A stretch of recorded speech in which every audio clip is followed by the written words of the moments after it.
السلام علیکم۔ Welcome to my YouTube channel Daily Night Story. ہر نئے ویڈیو اپڈیٹس کے لیے ڈیلی نائٹ سٹوری کو سبسکرائب کر کے بیل نوٹیفیکیشن کے بٹن کو آن کر لیجئے۔ تو آئیے سنتے ہیں حقیقت پر مبنی ایک کہانی، چھڑی کا کرشمہ۔ کیا ہوا؟ ایسے کیا دیکھ رہی ہو؟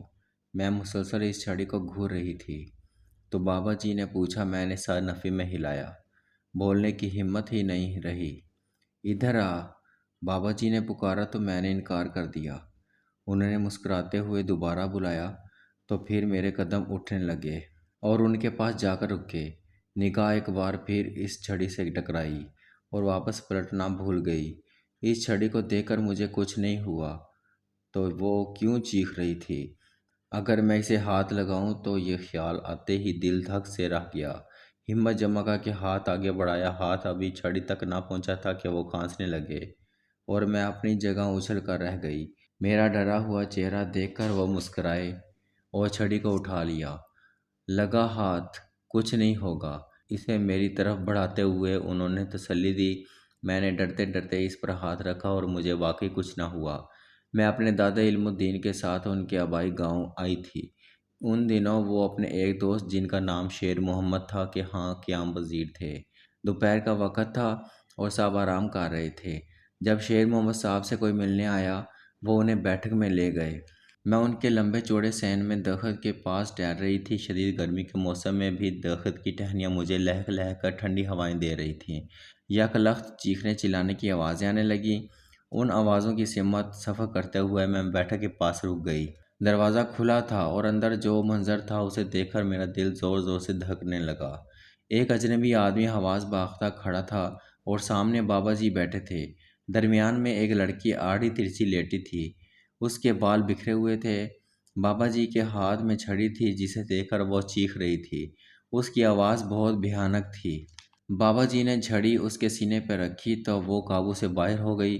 پھر کچھ دیر بعد اس کی چیخیں بند ہو گئیں اور جسم ساکت ہو کر ڈھہ گیا۔ شاید وہ بے ہوش ہو چکی تھی۔ اب وہ آنکھیں بند کیے کچھ پڑھ کر اس پر پھونک رہے تھے۔ اسے ہوش آیا تو وہ شخص روتے ہوئے بابا جی کا شکریہ ادا کرنے لگا۔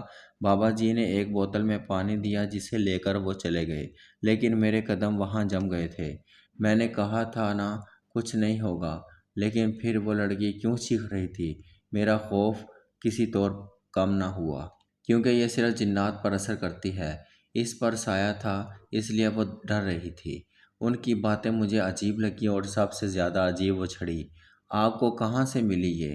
میرے سوال پر وہ مسکرائے بغیر نہ رہ سکے۔ میرے پیر صاحب نے دی تھی مجھے۔ چلو ایک واقعہ سناتا ہوں تمہیں، بیٹھ جاؤ۔ میں اس کے بارے میں سب کچھ جاننا چاہتی تھی اور انہیں بھی اندازہ ہو گیا تھا، اس لیے انہوں نے کہا۔ یہ 1986 کی بات ہے جب میری عمر 35 سال تھی۔ میں پیر صاحب سے ملنے دہلی گیا۔ مجھے وہاں پہنچنے میں 7 دن لگے کیونکہ یہ سفر میں نے پیدل طے کیا تھا۔ راستے میں ایک جگہ میرا پاؤں پھسل گیا اور میں گر گیا۔ گرتے ہوئے درخت کی ایک شاخ کو پکڑ لیا۔ اب میں لٹک گیا تھا۔ نیچے گہری کھائی تھی، گرتا تو مر جاتا۔ اچانک محسوس ہوا جیسے کسی نے میرا ہاتھ پکڑا اور پھر اس نے مجھے اوپر کھینچ لیا۔ میں پریشان تھا کہ یہ کیسے ہوا، کس نے کیا؟ پیر صاحب کے پاس پہنچا تو انہیں اپنا منتظر پایا۔ مجھے دیکھ کر وہ کہنے لگے، شیرو، کتنی بار کہا ہے دھیان سے آیا کرو، ابھی دیکھا تھا راستے میں کیا ہوا؟ میں حیران ہوا کہ پیر صاحب کو کیسے علم ہوا۔ کیا وہ آپ تھے؟ میرے پوچھنے پر انہوں نے اس بات میں سر ہلایا۔ وہ چند دن بہت قیمتی تھے جو ان کی رفاقت میں گزارے۔ پھر جب واپسی کے لیے پیر صاحب سے اجازت چاہی تو وہ غمزدہ ہو گئے، کہنے لگے کہ شاید اب ہم دوبارہ نہ مل سکیں۔ پھر انہوں نے مجھے یہ چھڑی دی اور کہا کہ یہ تمہارے کام آئے گی۔ اب ہر جگہ میں تمہارے پاس نہیں آیا کروں گا۔ اللہ تمہارا حامی و ناصر ہو۔ میں بھی آبدیدہ ہو گیا اور خوش بھی تھا کہ انہوں نے اتنی قیمتی چیز مجھے دی۔ میں وہاں سے نکل آیا۔ راستے میں جب اندھیرا ہونے لگا تو میں نے پناہ کی تلاش شروع کر دی۔ وہاں آبادی نہیں تھی، اس لیے کوئی گھر ملنا ناممکن تھا۔ پاس ایک درخت تھا، سو میں اس کے نیچے بیٹھ کر رات گزارنے کا انتظار کرنے لگا۔ نیند سے آنکھیں بوجھل ہو رہی تھیں کہ یک عجیب سی آوازیں سنائی دی۔ سامنے دیکھا تو ہوا میں اڑتا ہوا ایک پرندہ مجھے گھور رہا تھا۔ اس کا سائز کبے سے بڑا تھا، رنگ سیاہ اور آنکھیں سرخ تھیں۔ وہ درخت پر آ بیٹھا۔ اس کے بیٹھنے پر زوردار آواز سے ایک شاخ ٹوٹ کر میرے قریب گری اور میں ڈر گیا۔ مجھے اندازہ ہوا کہ رات گزارنے کے لیے میں ایک غلط جگہ کا انتخاب کر بیٹھا تھا۔ میں نے دیکھا وہ کوا مجھے ہی گھور رہا تھا۔ پھر دیکھتے ہی دیکھتے وہ بندر بن گیا۔ بندر اب درخت کی شاخوں سے اٹکھیلیاں کرنے لگا، کبھی لٹک جاتا تو کبھی لیٹ جاتا۔ میں مختلف آیتوں کا ورد کرنے لگا۔ اچانک وہ بندر ایک خوبصورت طوطا بن گیا۔ وہ اڑا اور میرے کندھے پہ بیٹھ گیا۔ مجھے لگا آج میرا کندھا ٹوٹ جائے گا۔ بھلا ایک طوطا اتنا بھاری کیسے ہو سکتا ہے؟ غلط جگہ پر آئے ہو شیر محمد، وہ بولنے لگا۔ آواز جیسے کسی ہاتھی کی تھی۔ وہ کندھے سے اڑ کر میرے سامنے آ بیٹھا۔ یک لخت وہ ایک بھیانک بھیڑیا میں بدل گیا۔ اس کے جسم پر لمبے لمبے سیاہ بال تھے۔ اس کی آنکھیں مجھے گھورتے ہوئے لال انگارہ ہو رہی تھیں۔ وہ حملہ کرنے کے لیے میری طرف بڑھ رہا تھا۔ میں بلند آواز میں سورہ کافرون کی تلاوت کرنے لگا۔ اس نے چلانا شروع کر دیا اور اس کی رفتار تیز ہو گئی۔ میرا دماغ بھی تیزی سے چلنے لگا۔ میں نے بیگ کھول کر وہ چھڑی باہر نکالی۔ وہ میرے قریب آ چکا تھا۔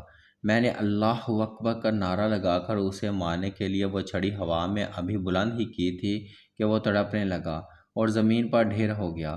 میں نے حیرت سے چھڑی کو دیکھا اور اللہ تعالیٰ کا شکر ادا کیا۔ رات بسر کرنے کے بعد میں پھر سفر کرنے لگا۔ پیر صاحب سے مل کر آئے ابھی ایک ماہ گزرا تھا کہ اطلاع ملی کہ وہ وفات پا گئے ہیں۔